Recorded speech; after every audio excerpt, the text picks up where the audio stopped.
Welcome to WO50, Women Over 50 in Body Wisdom and Wellness. My name is Corrine, and I'm here with Eddi, my BFF of many years. And this is the second episode of Wisdom of the Ages, where Eddi and I are talking about our ahas and our life lessons. And it was we probably even had more to share, but we split this episode into two so that you can enjoy it in little chunks and sips instead of one big long one, or you could just keep listening. Yep, it was yummy. It was yummy.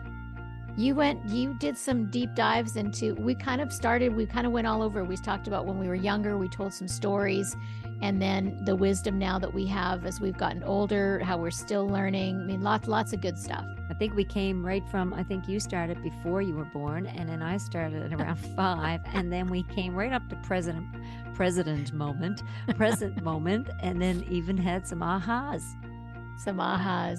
We hope you enjoy as much as we do. What are we going to do? We got to go on and do more. Yeah. Awareness trumps our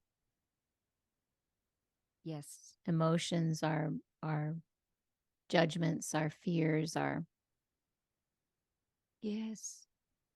that takes me to one of my lessons, which I am not my thoughts. So that's one of my big life lessons. And of course,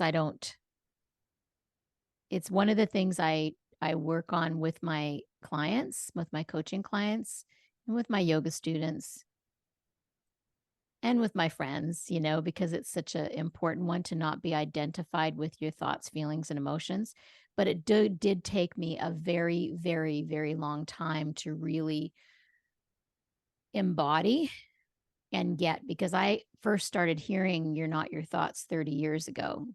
And I got it intellectually, but I did not get it and experientially until probably, I don't know, I don't want to put a time on it, but I'm saying probably 5 or 6 years ago, really. So that's a long time on the journey to finally get, because I honestly don't pretty much believe anything that I think.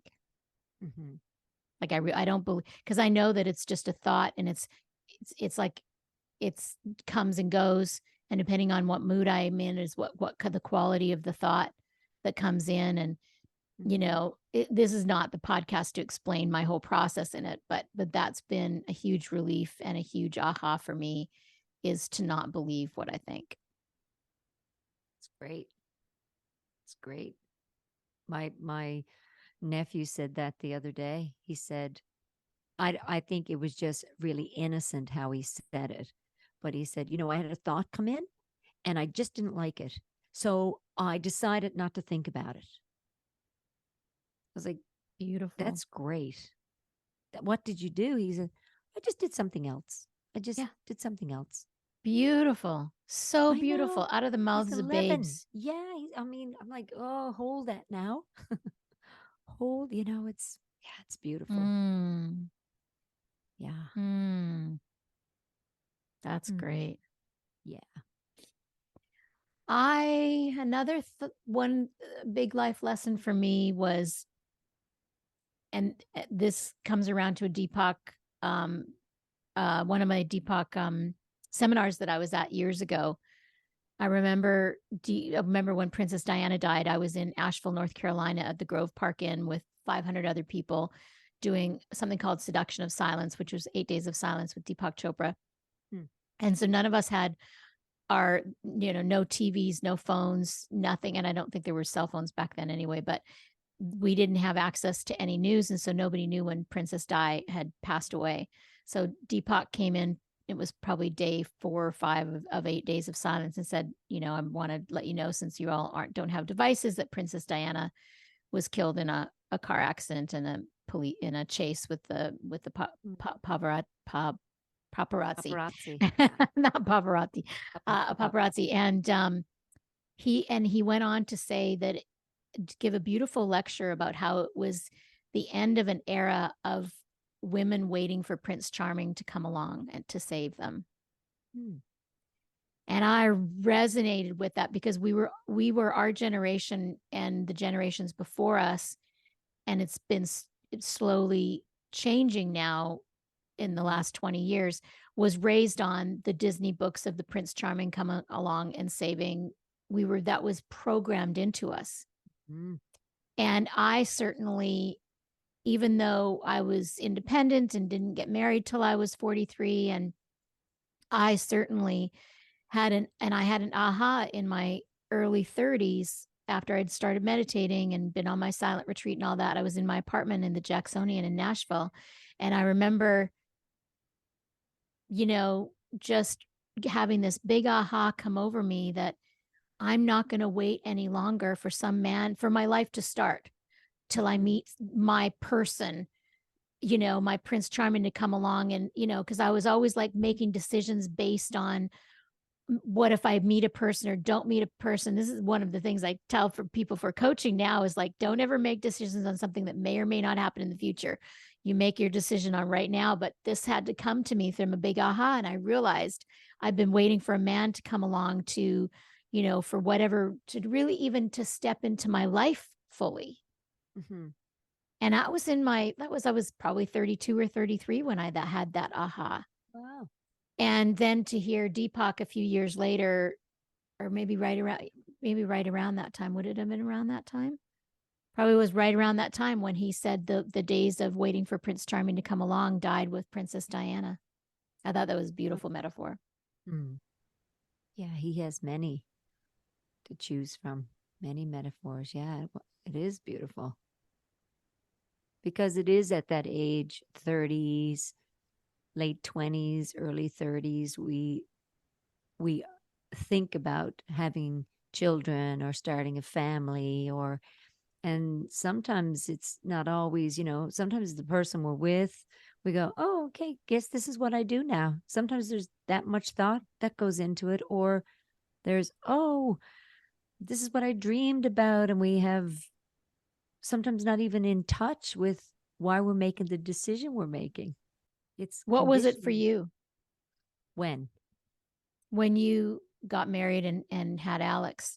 Where is it oh something you always wanted? Because I was going to say I never actually the whole waiting for a man had nothing to do with children. I never ever wanted children. no, yeah, I lived quite freely. I traveled and I was in Vancouver and I was, doing my own thing, living my life. And of course, like you dated and um You had didn't a date as couple much of as I did. no, I had a couple of serious relationships where, I thought I could marry that person, but then I wasn't ready. And then when I moved to Nashville, and met my ex now, um, we were married 20 years. So it was my late 40s we got divorced. But no, I was in that mindset of um I think now's the time to have a family, but then the thought comes in and goes out, and I'm with this person, and, you know, is this love? Is this what is supposed to happen? I also was focusing on my career and, um, you know, keeping life happening, just building upon, which a lot of 30-year-olds do. You get your career going, or you're in a relationship. The next step is marriage, then it's family, or it's the other way around. Now there's no, you know, you can get your house first and have your child and then get married, or not get married at all. It's all changed now. But for me, there wasn't a ton of thought that went into it. Now I have to start a family, or It just sort of happened. it just happened. Yeah, it happened, and that I just call life. Mm-hmm. Life happens. Mm-hmm. Yeah, and then you roll with it, and you make the best of your life, and yeah. It's different between us, I think, and you tell me. I feel like I had a very intense feeling of dissatisfaction of life that I don't feel that you've had. I feel like you have other things that you've dealt with, but I had and I don't could be wrong. I've always had, well, until I started on this journey and found peace, but I had an intense dissatisfaction and an intense thirst to find lasting happiness. Hmm. Yeah. Well, no. we definitely differ there. Yeah. Yeah, because um I didn't go that deep with myself. Like I just lived life. Yeah, you didn't question it. You were No. happy. Yeah, I just lived it. Yeah. Whatever Which it I threw at envy me. that actually.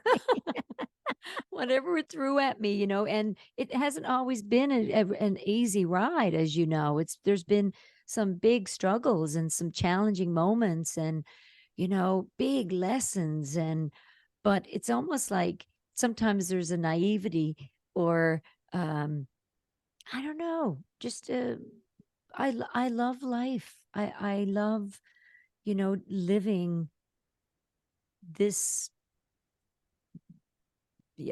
way, this in this mindset, or um, what's the word I'm looking for? There's a word. Well, It's do you just, love your journey in this life, the hard and the easy, the joys and the sadness? There's an acceptance of this is my journey and I accept it and I'm just in yes, it. yeah, And I'm see, just I've just always questioned it. I was questioning why am I a human? Why do I have thoughts? What does it mean to be human when I was 12? yeah, yeah. You didn't Well, question that. no, I've asked those questions, but I don't sit with them. I just go, this is the experience. This is, me. This is, or not me, or Yeah. whatever. I would never, um, even in the struggles, I was like, okay, this is going to pass, and this I have to, tool up almost. Mhm. It's like Yeah, even you've come up with with school. as life has thrown things at you, you have just figured out how to deal with it in each one because I've seen you deal with intense situations and it's not that you don't get upset or sad or but you figure out okay what tools needed and Mhm. And I yeah, go to moving and forward. I love education. I love school. I've always loved school. I've loved learning. I love different ways of learning. And I find the more, and trying to not stay in that intellectual space, like you had said earlier, you know it, but are you feeling it? Like it's like one of my biggest aha moments, now that we're talking about it, is knowing all that I've studied, that I am now okay with not having the answer. I always had to have I had to, oh, I got it. Oh, I better learn that, and I better study that. And oh, I need to know that. And because I get, asked so many questions, and you don't ever want to look stupid or stumped. And you've got all this schooling, and now I'm okay with going, I don't know that. I'm going to research that, instead of feeling that swelling up of nervousness or anxiety or whatever that feeling is, of going, oh God, I might not have the answer to this. And now it's like, I'm okay with not knowing. And Mhm. that's only come in the past few years. Mhm. That's come with getting older. Or just come yeah, And, it's come with just starting to just lay some stuff down that we don't doesn't need. serve you anymore. No, because it is, what is it? Back to your thing again. It's just a thought. Well, you Oh. realize it's the truth is changing. That was one of my ahas is that there is no such thing as ultimate truth. I mean, Mm. people always talk about truth this, truth that. And I'm like, I mean, you can just look back over thousands of years to see we all thought that the truth was the earth was flat. Then we all thought that cigarettes didn't kill you, Yeah. you know, and there's so many things we all thought that Vietnam War was justified or whatever it was, or that there was weapons of mass destruction in Kuwait. Mm. It's like there is no such thing. The truth and everybody's truth is different. Yep. And where the world is not nearly as black and white as we would like it to be, you know? But you know what's really interesting is that when you look at some things in your life right now that someone would hold and go, oh, I remember because this was you, like what some of your friends have said about you. You're always light, and, there was a light shining from you. There was always a seeker, the seeker in you. My peeps will say, you were always healthy. You always ate well. You were always exercising. Like your healthy habits, like you've had them like forever. I go, you're absolutely right. So no Wow. wonder, I love what I do. It's been my life. There's an aha moment. Mm-hmm. That's why your handle is Healthy Eddi. Isn't that funny? Mm-hmm. Yeah. Yeah. It's interesting how we each gather the information that moves us through our lives in such different ways. Yet here Mm-hmm. we are. Yeah, here we are enjoying a shared experience. We have different experiences, but we also enjoy our shared experience as well. Yes. So do we want to talk? This is going to be a two-part. This is we're probably into the second part already, actually. Yeah, and we are. and so I don't know how many more ahas you have. I'm sure you've come up with a couple of as we've been talking about it. So, um, so one of the big ahas, and this is probably going to be the same for you, is that I could thrive without my family's permission, understanding, or blessing. This was big for me because I have led such a different life. I quit university after 4 months, 3 months, Simon Fraser University, Vancouver, to join a band and go on the road and sing. And I even fibbed to my father after my second band broke up. I was working at his water slide for the summer, and he was trying to get me to say, okay, go back to school. And I was like, okay, Dad, I'm going to go to hairdressing school. And when I said to that, I knew it would appease him, but I had absolutely no inclination to. I mean, if I was to do anything, if my hand was forced to do something, hairdressing school would have been it. But I had no plan. I was going to join another band. And so I had such a unique, journey of not doing any schooling and moving to Australia to sing at World Expo 88, sang at World Expo 86 in Vancouver, and then Expo 88 in Australia. And then with that money, I moved to Nashville. And so I did struggle for a long time wanting to win my dad's approval. My mom and my sister always accepted me for who I was. Not that they didn't worry about me, but accepted me for who I was. And my dad and my brother always thought I was kind of probably a nut job, they would say, or, or just kind of not stable or not focused or whatever. And actually was very stable and was very focused. It just wasn't in the box that they thought was, even I remember my brother saying years ago, I'm like, I am successful. And he goes, no, success is owning your own house. And I was like, really? Because there's a lot of people that are, Success looks different on everyone. It's different for everybody. Yeah. What one and happiness to me is the biggest success. What's successful? What's success mean to somebody? Sometimes it's having an amazing, long, happy, healthy life with tons of friend connections. And to someone else, it's like they got billions of dollars tucked away in the bank. And wow, those are big differences. Yeah. That a lot of people measure it by money, and I think I've said this to you for years. I always felt money has always been an energy. It's always an energy. You need it sometimes and you don't need it sometimes.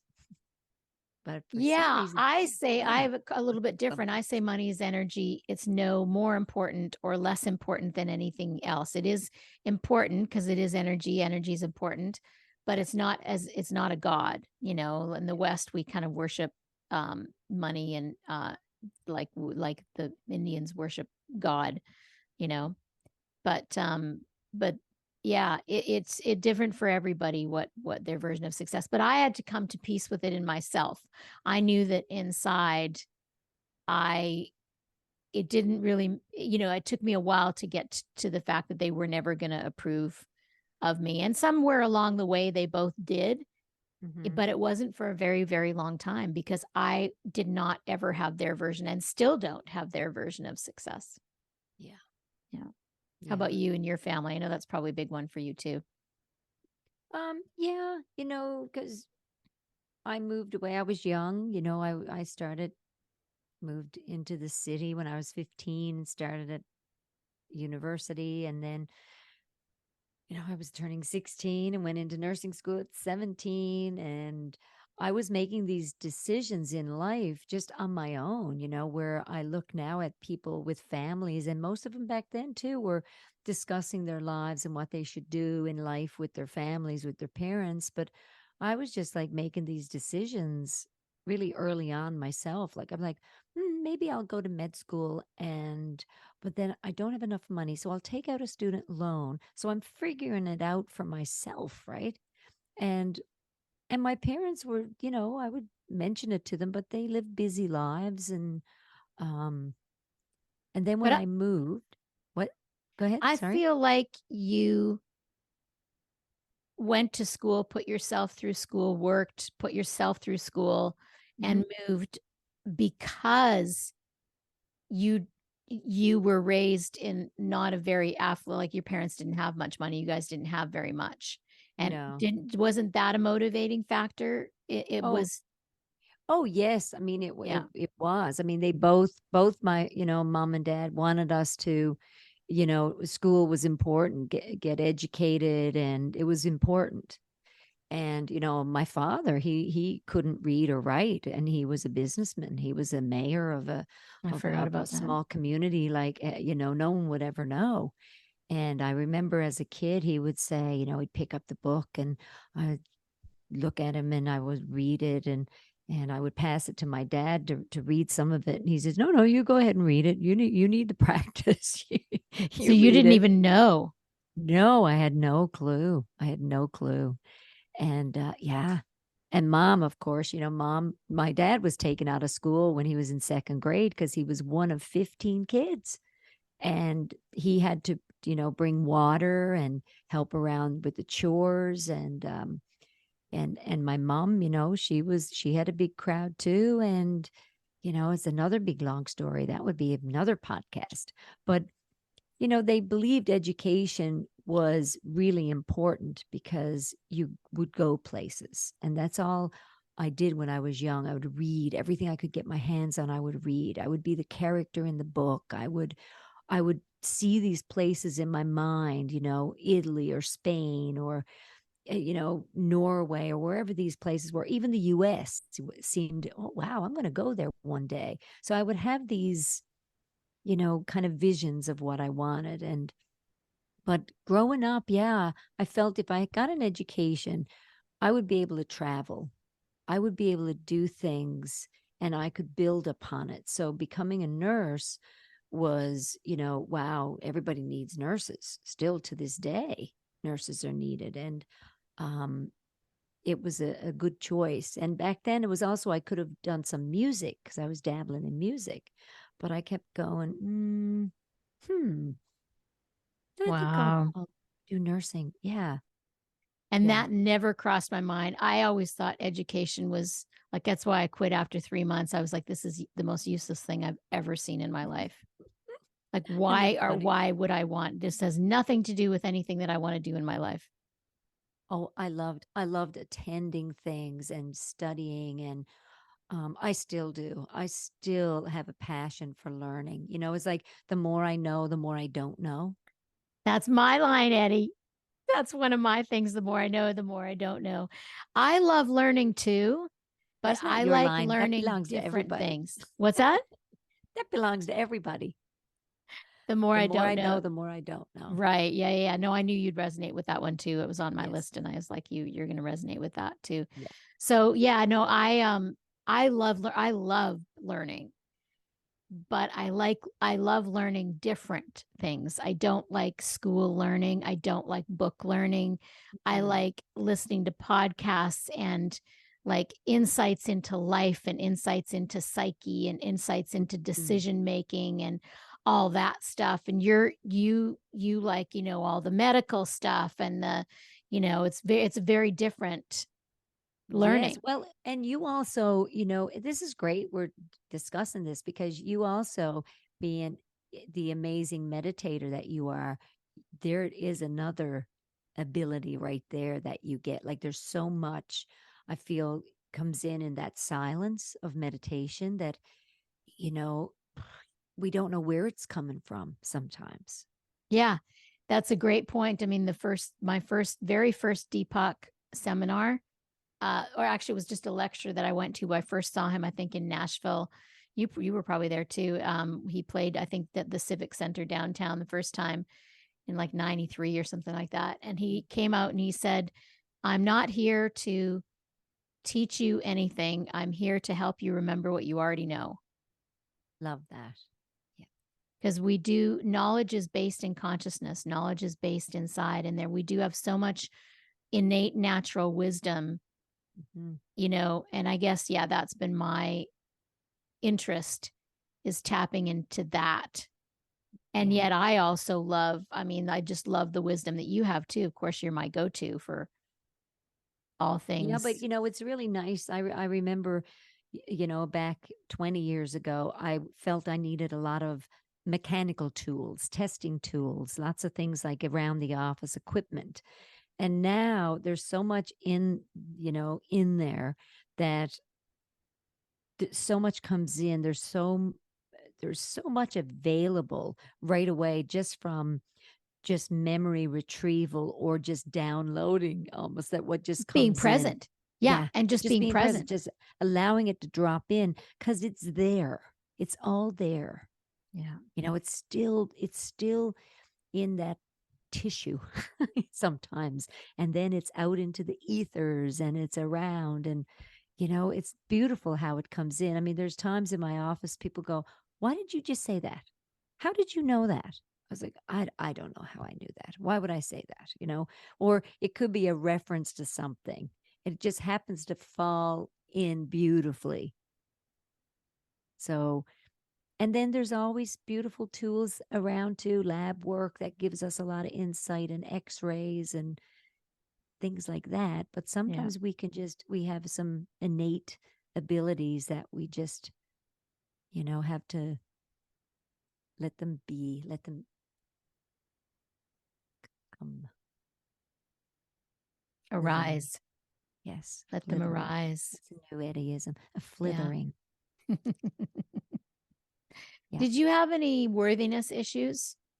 Of course. Yes. Have you had any ahas around your worthiness?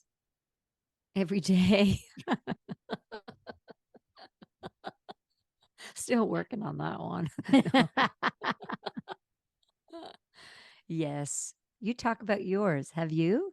So the big one for me was, I recently told this story the other day. It's in my book, Manifestation Handbook, that I keep saying I'm going to do the audio to, and I haven't gotten around to it. But so I remember when I was in my 30s, a lot of things happened in my 30s. I think they call it the Saturn return is when you're 27. Anyways, not that I'm into astrology much, but so I remember my mom calling me. I'd been in Nashville for about 5 years, and she's like, so why do you think, because she's into manifesting too, and your desires and stuff, she goes, why do you think you haven't gotten a record deal yet? And I thought about that, and I was like, I was meditating at the time, and just kind of in my mind for a couple of weeks as I was getting ready to record my first CD. Well, it was a cassette back then. I was getting ready, and I was like, why haven't I gotten what I wanted?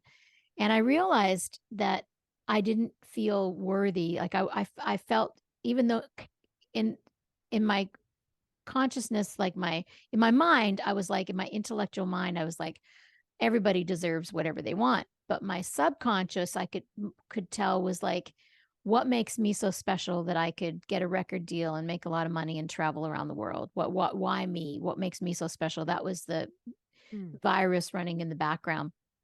So I was like, well, that's not good. How do I change that?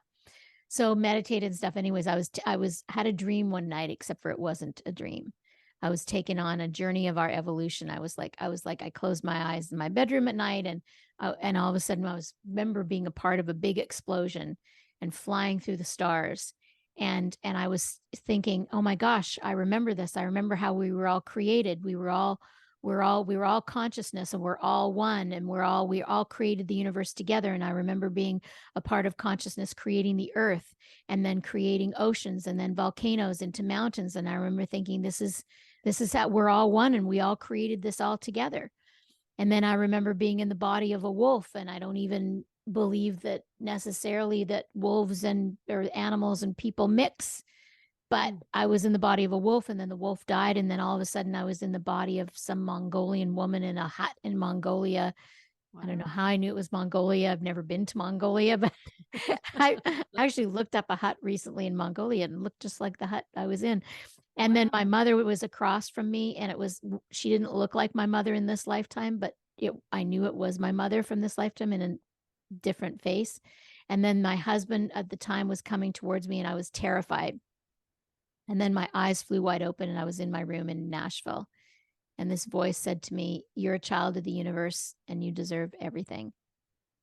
And I started shaking and crying and walking around my apartment at 3 o'clock in the morning thinking, oh my gosh, I remember the beginning of the universe and how it all started. And I've got to call everybody and tell them. And I felt like in viscerally, then I got that we're all one, and we all created this together, and we all can do, whatever it is we want in this life. So And that how was, old were you then? How old were you? I'm thinking 32, 30s. 31. Yeah. And then in my state, I'm thinking, what are you on? When I told you that story, What are you on? Really, I should be no on that drugs were too. involved, I know. I know. It's beautiful, beautiful awakenings. but you couldn't relate to it back then. Not a bit. Not for a second. Now hearing that story now again, I get it. I understand it because it's interesting. I had this beautiful moment out this last year, and was it last year or this year? Now I'm having awakening now. last year. Last year. Yeah. And there was that moment, of and I wasn't on anything. It was in nature. I don't do drugs anyway, and alcohol is very low in my life. Always has been. So I was very clear, but I was in a silent retreat, and the space allowed for just real experiences, real something. And that was the moment where everything connected, like everything connected, the trees connected. So not only you were connecting with animals back then, but people were blending in, everything was blended in, and it was amazing. Like everything was one, it was all one. There was no disconnect from anything. And that is a beautiful feeling, to know that, imagine if everybody on this planet lived like that what I say or do or how I act or you affects everything. That it's a trickle, a ripple effect, Imagine what an amazing planet. Now we get John Lennon's song, Let It Be, or Imagine. Now they had something there too, the Beatles, their beautiful magic and experiences, what they tapped into. So maybe everyone on the planet will not get to experience that, but my goodness gracious, when you do, it could be, from an experience of when the whale breached, on our sailboat, that was a oneness. Like that could have been a all overness at the same time if the whale had come towards the boat. Which they never will. No, they have control. It knows if it can hear something 8 kilometers away, in the ocean. I think it knew we were there, of course. But it was those moments. Now that I'm more awake, more aware, letting the the stories or the judgments or the caring of what others think, and just letting all that stuff fall away, then I want more of these kinds of aha moments of, wow, wow, did I just see a panther? Did she just morph into the trees? What the heck? Like, that's amazing. Yeah. So, And the theme here is like the more we let go of our stories, the more we don't identify with our thinking, the more we are present in the moment, the more available the experience of the oneness that's already there and can't not be there, the more it's available and to each of us. yeah. And even in this moment, Kin, to think that when we discussed doing a podcast, and I was like, oh, I don't know, we'll be talking about like really real stuff and, really authentic things. And, I'm going to have to share experiences and life things. And not everybody wants to hear that. And, I don't know if I want to. And then I stopped and went, what? What? Life is so precious. We have to share. We have to, you know, open our hearts and share our stories. So what if they don't like it? So what if someone thinks that's bogus, that's foolishness, that's, you know what? We get to spend this week chatting about stuff. We get to have our friends and hopefully extensions of friends listen in and maybe just like a little bit or a lot of it, or doesn't matter if they do or don't. We're Yeah, enjoying it's it. it's once we put it, it's like any art. Once you put it out there, it becomes the world's, we put it out, and then it doesn't belong to us anymore. And No. even if it helps one person, that's what I always say, as a singer, my ego wanted this singer and to be known and to Mm. travel the world. And when I was young and have acknowledgement, I wanted to touch a lot of people. And how the barometer was that now I'm at a place where if it's just one person or really even nobody, like, Yeah. I don't need to nobody needs me. I don't need to be a teacher, and nobody needs me Yeah. to be a teacher. Like, everybody's life is their lesson. My life has been my lesson. Your life has been your lesson. My life has been my awakening, and everybody's is. But of course, we can inspire each other along the way. I've certainly been inspired by many people and many books and many movies and music and all this. And so we're here to help inspire and connect with each other. And and and so there's no attachment to if that happens or not anymore. I'm just No, being me, sharing me, and I'm sharing my BFF. And that's all we do. And that's where it ends as far as we go. It's like the rest is given to the universe. that's right. And in this moment where the saying, aging is a privilege denied by many, how beautiful that we get to this point and we can share it and that we can let so much fall away, and the stories that we have to share. I mean, we got some funny stuff that we've experienced over our 30 years of knowing each other, and we got to share some of that stuff. I mean, the more comfortable I get, it's going to be pretty funny. Plus, you have an amazing sharp memory, so sometimes I'm like, I'm not sure when that was. You're like, oh, I can tell you exactly when that was. I know exactly when that was. It's like, yes, I was afraid of. Okay. Yeah, I'm excited that we've got to spend a month together, I or really know. 5. I think it's 5 weeks we get to spend together. We love it when that happens.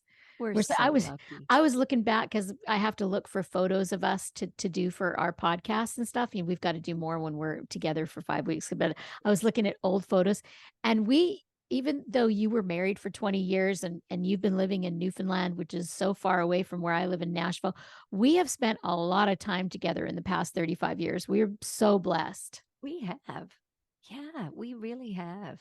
And we've worked through a lot of stuff, like even in the ego presentations of ourselves, right? We've worked through so much. I know I have. I know you've really been amazing and patient with when people go through divorces, you went through yours later in life, but when you're going through them, and because you had a lot more tools to use going through yours, you didn't have to talk about it as much. you know, so you were very patient, and I thank you for hearing me and listening.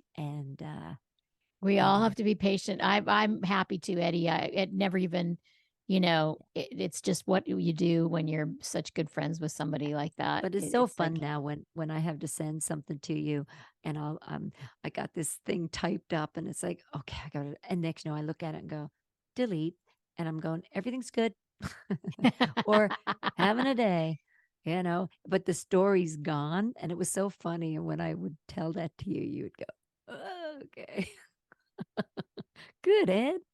it is good. But It if is I good. needed to vent it, you were there too. Oh So yeah, it's we've all watched good. major growth for sure. Hmm.